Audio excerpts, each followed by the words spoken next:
আসসালামু আলাইকুম বাবা। ওয়ালাইকুম সালাম। আজকে কয় তারিখ মনে আছে? 1 তারিখের মধ্যে টাকা না পাঠাইলে সংসার চালামু কেমনে? ওলা বিদেশ থাকে আর বাপে যদি বাজারে গিয়ে ছোট মাছ কিনে তাহলে ইজ্জত থাকে? টাকা কবে পাঠাবি? বাবা আমি বেতনটা এখনো পাই নাই, বেতন পাইলেই পাঠাইয়া দিব। আচ্ছা একটা কথা কত দেই, তুই কি আমাগরে টাকা না পাঠায় ওইখানে জমাইতেছস নাকি কোনো বাজে অভ্যাসে জড়াই গেছস? আজ 7 তারিখ আর কইতাছস অন্য স্যালারি পাস নাই। সানুর পোলা তো সে 1 তারিখে টাকা পাঠাই দিচ্ছে, সেও তো মালয়েশিয়া কাজ করে নাকি? উল্টা পাল্টা পথে টাকা পয়সা না উড়াইয়া একটু বাড়ির কথা চিন্তা কর।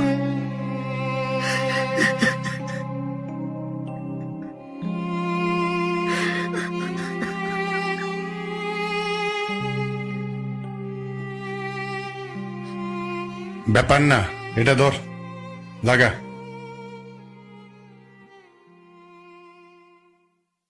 পৃথিবীতে যদি কষ্টের পাহাড় নিয়ে কোনো মানুষ কোথাও থাকে সেটা হলো প্রবাসী ভাইরা।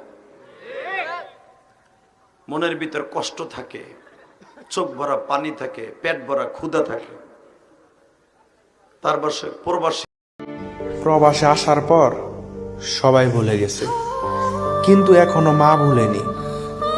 দিন শেষে মাই ফোনদা বলে, বাবা কেমন আছিস? ভাই সারা জীবন শুনছেন মানুষ মানুষকে চাকরির থেকে বরখাস্ত করে। জীবনে শুনছেন মানুষ নিজের জীবনের খুশিগুলোকে বরখাস্ত করছে।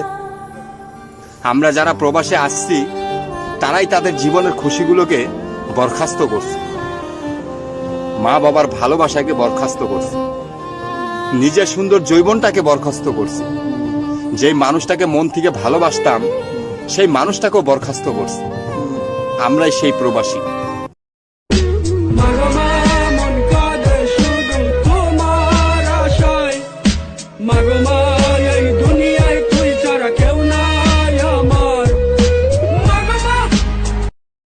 তিনটা বছর কেটে গেল প্রবাসে, জানি না পরিবারের মানুষদের কতটা খুশি করতে পেরেছি, কিন্তু আমি এটা জানি কতটা রাত কতটা দিন তাদের জন্য কেঁদেছি। ভালো থাকুক সকল প্রবাসীর পরিবার।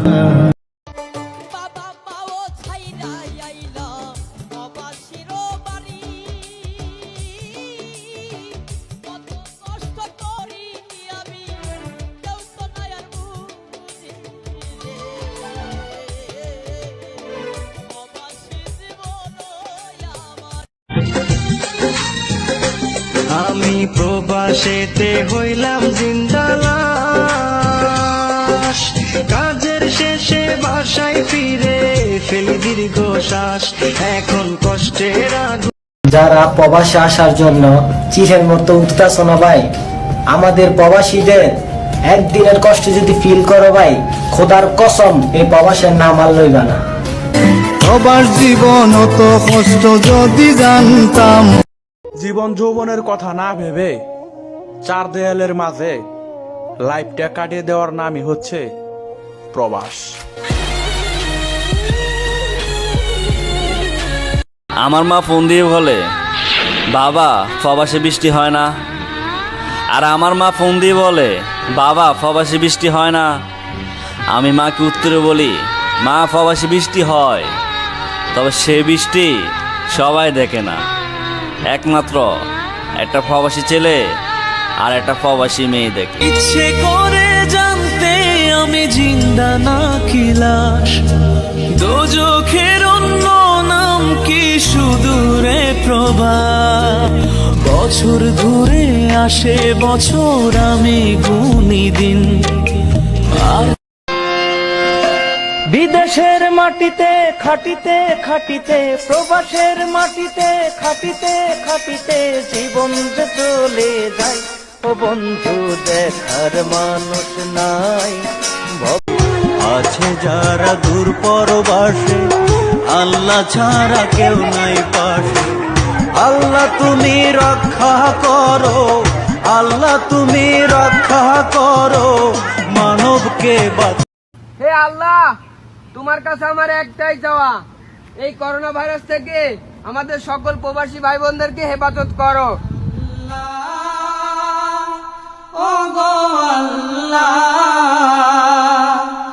ক্ষমা করে দাও, মাফ করে দাও, ক্ষমা করে। সবাই ভিডিওটা ভালো করে লক্ষ্য করেন। আমরা প্রবাসী, ঠিক আছে, আমরা জীবন যুদ্ধে আমরা এরকম কাজ করি, তারপরে আমরা মানুষের মন পাই না, সবাই আমাদেরকে অবহেলা করে, ঘৃণা করে। এই আমি কপাল পোড়া প্রবাসী রে, আমি কপাল পোড়া প্রবাসী, আমি কপাল পোড়া প্রবাসী রে, আমি কপাল পোড়া প্রবাসী।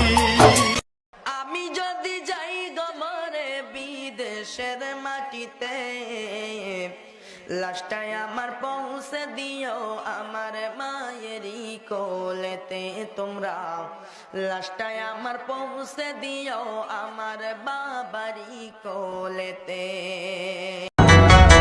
মনে হয় বাংলা থেকে হাত বাড়িয়ে ডাকছে আমার মা, প্রবাসী জীবন আর ভালো লাগে না মাগো। মা, তুমি কি রান্না করছো? আমি এই দুন্দুল দিয়া টাটকিনি মাছের ঝোল, বেগুন ভর্তা আর ডাল রান্তাছি। আহারে মা, কতদিন তোমার হাতের রান্না খাই না। ওরে বাপ, কতদিন হইয়া গেল আমি তোরে লোক পাতিয়া ভাত খাইতে পারতেছি না।